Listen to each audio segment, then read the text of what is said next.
അവർക്കൊരു കൾച്ചർ ഉണ്ട്. ആ കൾച്ചർ എന്ന് പറയുന്നത് ലേറ്റ് ആയിട്ട് വരിക എന്ന് പറയുന്നത് മറ്റുള്ളവരെ അപമാനിക്കുന്നതിന് തുല്യമാണ് എന്നുള്ളൊരു കൾച്ചർ ഉണ്ട്.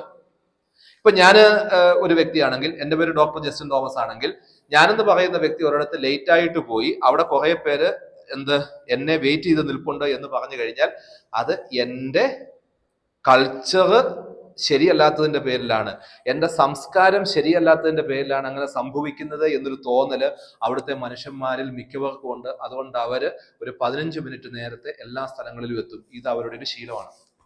അത് പ്രത്യേകിച്ച് പുറത്തുനിന്ന് വരുന്ന ആൾക്കാർ ഇവിടെ എന്തെങ്കിലും ട്രെയിനിങ് പ്രോഗ്രാമിനൊക്കെ വരുമ്പോൾ അവരൊരു 15 അരമണിക്കൂർ നേരത്തെ വന്നിരിക്കും.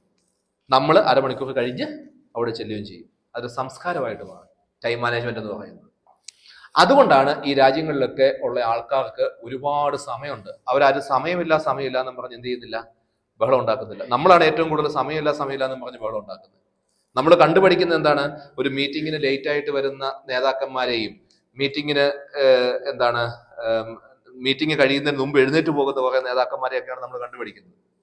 അതിനപ്പുറത്താണ് അവരുടെ രീതി. ടൈം, ചെയ്യേണ്ട കാര്യം ചെയ്യേണ്ട സമയത്ത് ചെയ്യേണ്ട പോലെ ചെയ്യുക. ഒന്ന് പറഞ്ഞില്ലായിരുന്നു പറഞ്ഞ്, ചെയ്യേണ്ട കാര്യം ചെയ്യേണ്ട സമയത്ത് ചെയ്യേണ്ട പോലെ ചെയ്താൽ കിട്ടേണ്ട കാര്യം കിട്ടേണ്ട സമയത്ത് കിട്ടേണ്ട പോലെ കിട്ടും.